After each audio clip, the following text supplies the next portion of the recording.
আমার স্নেহের ছাত্রছাত্রীরা, আজকে আমরা নবম শ্রেণীর আবহমান কবিতারই সম্পর্কে সংক্ষেপে আলোচনা করতে চলেছি। কবির লেখনীর বৈশিষ্ট্য। গ্রামীণ জগৎ ও সংস্কৃতির বিভিন্ন ছবি তাঁর কবিতায় বারে বারে উঠে এসেছে। ফেলে আসা জীবনের প্রতি বেদনা, স্মৃতিতে ভেসে ওঠা হারানো শৈশব। পাঁচের দশকের অন্যান্য কবিদের মতো নীরেন্দ্রনাথের কবিতার ভুবনকে স্পর্শ করেছে। এক আশ্চর্য দরদ এবং ভালোবাসা তার সমস্ত কবিতার শরীর জুড়ে অবস্থান করেছে। পাঠ্য কবিতার উৎস। পাঠ্য আবহমান কবিতাটি নীরেন্দ্রনাথ চক্রবর্তীর অন্ধকার বারান্দা নামক কাব্যগ্রন্থ থেকে সংকলিত হয়েছে। পরে এটি কবির কবিতা সমগ্র প্রথম খণ্ড শীর্ষক বইয়ে অন্তর্ভুক্ত হয়েছে। এবারে আমরা কিছু শব্দার্থের মানে জেনে নেব। আবহমান, চিরকালীন। মাচা, বাঁশ, কঞ্চি ইত্যাদি দিয়ে গঠিত উঁচু মঞ্চ বা ভাড়া বিশেষ। নিবিড়, অতি ঘনিষ্ঠ, গাঢ়। অনুরাগে, প্রেম প্রীতি বা আসক্তিতে। নোটে, ছোট পাতাযুক্ত লালচে বা সবুজ রঙের শাক বিশেষ। একগুঁয়ে, জেদি, এক রোখা। দুরন্ত, অশান্ত বা চঞ্চল। পিপাসা, তৃষ্ণা, পানের ইচ্ছা। কুন্দ ফুল, সাদা রঙের ফুল বিশেষ। কুন্দ ফুল, সান্ধ্য, সন্ধ্যাকালীন সময়। এরপর আমরা মূল পাঠটিতে অর্থাৎ কবিতাটিতে চলে যাব। যা গিয়ে ওই উঠোনে তোর দাঁড়া, লাউ মাচাটার পাশে। ছোট্ট একটা ফুল দুলছে, ফুল দুলছে, ফুল সন্ধ্যার বাতাসে। কবি বলেছেন, কবিতার শৈশবকালে যে গ্রামে থাকতেন, সেই গ্রামে প্রায় প্রতিটি ঘরে লাউ মাচা অবস্থিত বা লাউ মাচা থাকতো, কিন্তু জীবিকার প্রয়োজনে অথবা নিজের উন্নতির স্বার্থে কবিকে তার জন্মভূমি অর্থাৎ গ্রাম ছাড়তে হয়েছে এবং তিনি বিদেশে বা শহরে অবস্থান করছেন। সেই সময় তার মনে হচ্ছে, তার হৃদয়কে যেন কেউ বলছে, যা গিয়ে ওই উঠোনে তোর দাঁড়া, লাউ মাচাটার পাশে। লাউ মাচা আমাদের গ্রামের প্রায় প্রতিটি ঘরেই দেখা যায় এবং এটি অতি সহজে বেড়ে ওঠে এবং লাউ প্রচুর ফলন হয়।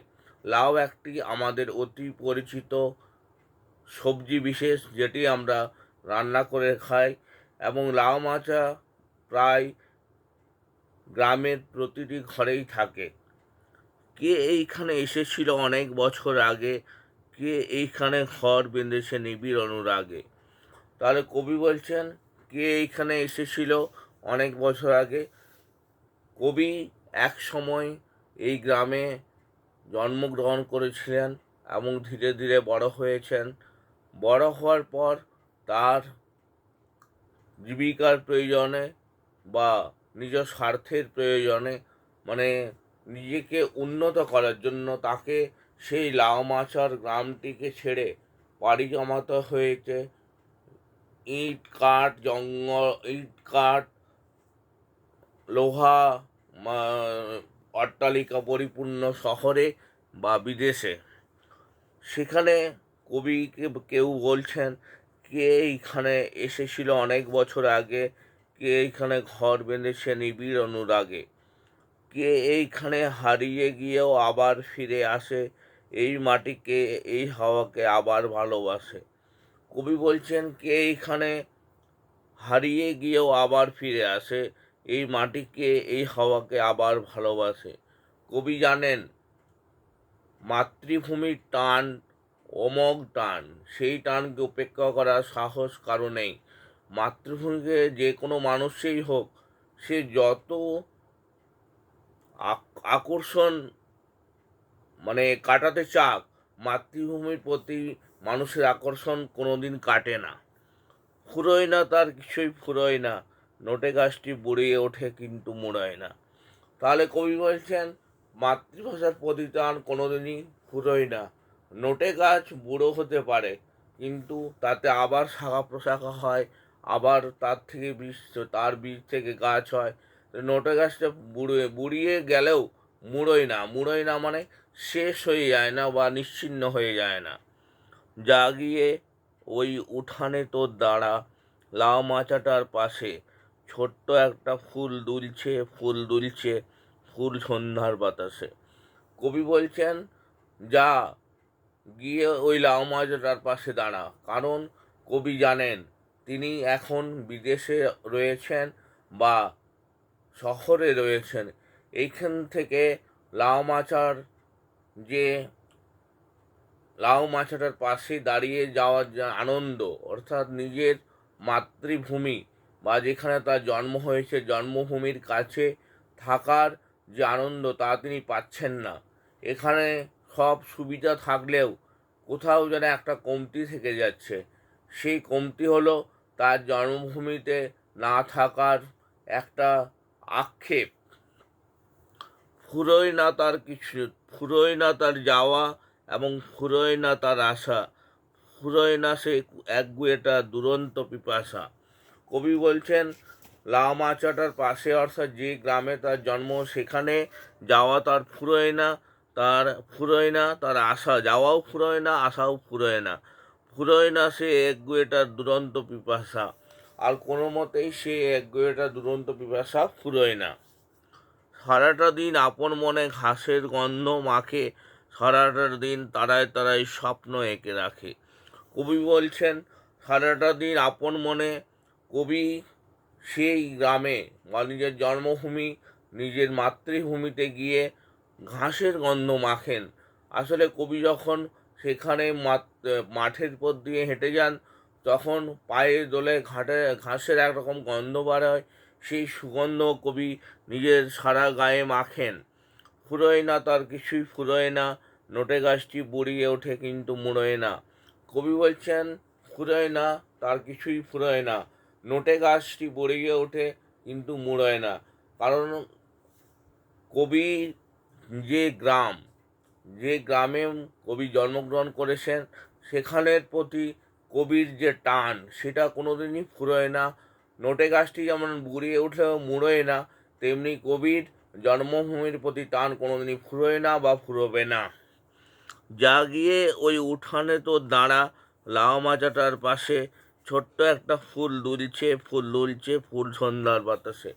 কবি আবার বলছেন যা গিয়ে তুই ওই লাউ মাচাটার পাশে গিয়ে দাঁড়া, একটা ফুল দুলছে ফুল সন্ধ্যার বাতাসে। নেভে না তার যন্ত্রণা, দুঃখ হয় না বাসি, হারায় না তার বাগান থেকে কুন্দ ফুলের হাসি। কবি বলছেন তার নেভে না তার যন্ত্রণা, দুঃখ বাসিও হয় না, হারায় না তার বাগান থেকে কুন্দ ফুলের হাসি। তার বাগানে যে কুন্দ ফুলের যে হাসি বা যে সুগন্ধ, তা কখনো হারায়ও না। তেমনি করেই সূর্য ওঠে, তেমনি করেই ছায়া নামলে আবার ছুটে আসে সান্ধ্য নদীর হাওয়া। কবি বলেছেন তেমনি করেই সূর্য ওঠে, তেমনি করেই ছায়াও চলে আসে, নামলে আবার ছুটে আসে সান্ধ্য নদীর হাওয়া। নামলে আবার ছুটে আসে সান্ধ্য নদীর হাওয়া। কবি কল্পনা করেছেন যে গ্রামের কবির জন্ম, তার পাশ দিয়ে কুড়ু কুড়ু করে একটি শীর্ণ নদী বয়ে গেছে। সেই নদী থেকে ঠান্ডা কোমল নির্মল বাতাস সেই গ্রামের দিকে বয়ে যাচ্ছে। ফুরোয় না তার কিছুই ফুরোয় না, নোটে গাছটি বুড়িয়ে ওঠে কিন্তু মোড়োয় না। কবি বলছেন ফুরোয় না তার কিছুই ফুরোয় না, নোটে গাছটি বুড়িয়ে ওঠে কিন্তু মুড়োয় না। অর্থাৎ কবির তার নিজ গ্রামের প্রতি টান কোনোদিন ফুরোবে না বা ফুরোতে পারে না। বা তা ফুরোবার নয়।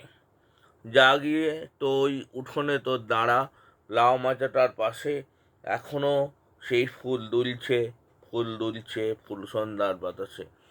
কবি বলছেন যা গিয়ে তোর উঠোনে তোর দাঁড়া, মানে কবিতে বলছেন তোর জন্মভূমির যে লাউ মাচাটা আছে সেখানে গিয়ে দাঁড়াও, সেখানে এখনো ফুলটা দুলছে, ফুলটা দুলছে, ফুল সন্ধ্যার বাতাসে, মানে পুরো সন্ধ্যার বাতাসে ফুলটা দুলছে। সে ফুলটা দুলবে এবং কবিকে চিরদিন তার চিরকালীন সময়ে, অর্থাৎ তার স্বর্ণকালীন সময়ে, সোনালি সময়ে, যে সময়ে কবির জন্ম হয়েছিল, যে সময়ে কবির জন্ম থেকে তার শহরে যাওয়া বা বিদেশে যাওয়ার আগে পর্যন্ত, যেখানে যতদিন কবি তার জন্মভূমি বা জন্মস্থানে ছিলেন, অর্থাৎ লাউ মাচাটার পাশে ছিলেন, সে সোনালি সময় কবির কোনো দিনই ফুরোবে না। কবি বাইরে গেলেও তার জন্মভূমির প্রতি টান সে থাকবেই, এবং শেষ পর্যন্ত যতদিন কবি জীবিত থাকবেন ওই লাউ মাচাটার পাশে কবির যে জন্মস্থান তার প্রতি তার টান থাকবে। তাহলে আমার প্রিয় ছাত্রছাত্রীরা, মোটামুটি এই হলো আবহমান, মানে নীরেন্দ্রনাথ চক্রবর্তী লেখা কবিতাটির আলোচনা। পরবর্তীকালে আমরা কোশ্চেন অ্যান্সার নিয়ে আলোচনা করব। আজকে এই পর্যন্তই। শুভেচ্ছা নিও, ভালো করে পড়াশুনো করো।